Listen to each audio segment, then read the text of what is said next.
नमस्कार सभी को। आज मैं यहाँ पे उपस्थित हुआ हूँ आपके सामने रक्त परिसंचरण तंत्र के बारे में बताने के लिए। मेरा लैंग्वेज जो मैं बोलूँगा हिंदी में रहेगा, सब कुछ मैं आपको हिंदी में ही बताऊँगा। अब आपको समझ में आए ना आए वो आपकी प्रॉब्लम है। तो हम आज जानते हैं रक्त परिसंचरण तंत्र के बारे में। रक्त परिसंचरण तंत्र हमारे शरीर का एक बहुत ज़्यादा महत्वपूर्ण हिस्सा होता है, जो क्या करता है कि हमारी बॉडी में न्यूट्रिशन, ऑक्सीजन वगैरह जो गैसेज होती है उनका आदान प्रदान करता है, और जो हम भोजन करते हैं उससे जो हमें पोषक तत्व मिलते हैं उसी को हमारी जो बॉडी की छोटी छोटी कोशिकाएं एवं ऊतक होते हैं उन तक यह पहुंचाता है। तो इसमें दो चीज जो मेन रोल निभाती है वो होती है, एक तो हमारा हृदय होता है, दूसरा होता है ब्लड वेसल्स जिनको हम रक्त नलिकाएं बोलते हैं। ये दो होती हैं, धमनी और शिराएं। धमनी और शिराएं होती है, उसके बाद में ब्लड तो फ्लो करता ही रहता है, वो तो जरूरी है ही फ्लो करने के लिए।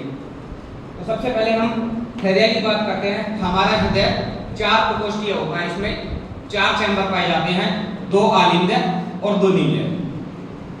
तो सबसे पहले जो ये ऊपरी हिस्सा होता है,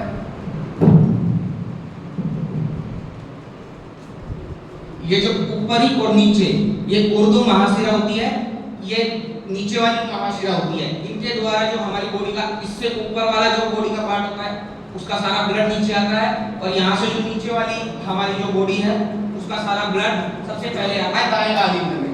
सबसे पहले दाएं आलिंद्य में आने के बाद ये जो कपाट होता है इसको बोलते हैं त्रिवलिमी कपाट। तो ये कपाट बंद रहता है।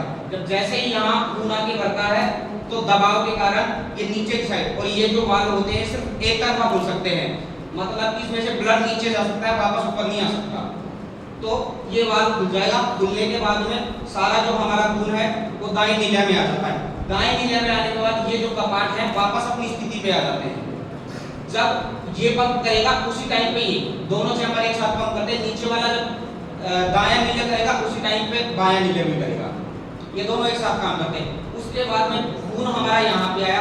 यहाँ पे आने के बाद यहाँ होते हैं ये 2 कपाट आपको दिख रहे होंगे, जिनको कहते हैं अर्धचंद्राकार कपाट, क्योंकि ये आधे चांद की आकृति में पाए जाते हैं, इसलिए इनका नाम होता है अर्धचंद्राकार कपाट।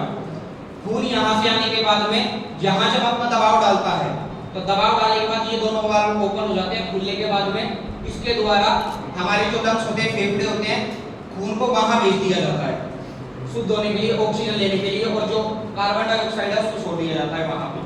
फिर वहां से लंग्स में ऑक्सीजन को ब्लड ग्रहण कर लेता है। उसके बाद में सबसे पहले आता है फुफ्फुसीय धमनी में, इसको बोलते हैं फुफ्फुसीय धमनी। ये होती है फुफ्फुसीय शिरा, फुफ्फुसीय शिरा, ये फुफ्फुसीय धमनी। सबसे पहले आता है फुफ्फुसीय शिरा से, जब 4 उसमें आता है, 4 वो होती है। चारों से आने के बाद में फिर यहाँ एक वाल्व होता है, इसको बोलते हैं द्विवल्लवी कपाट। द्विवल्लवी कपाट होता है, ये उसी तरह ओपन हो जाएगा, सारा ब्लड हमारे बाएं नीले में आ जाएगा। बाएं नीले में आने के बाद में फिर ब्लड वापस से जो ये होती है इसको बोलते हैं महाधमनी।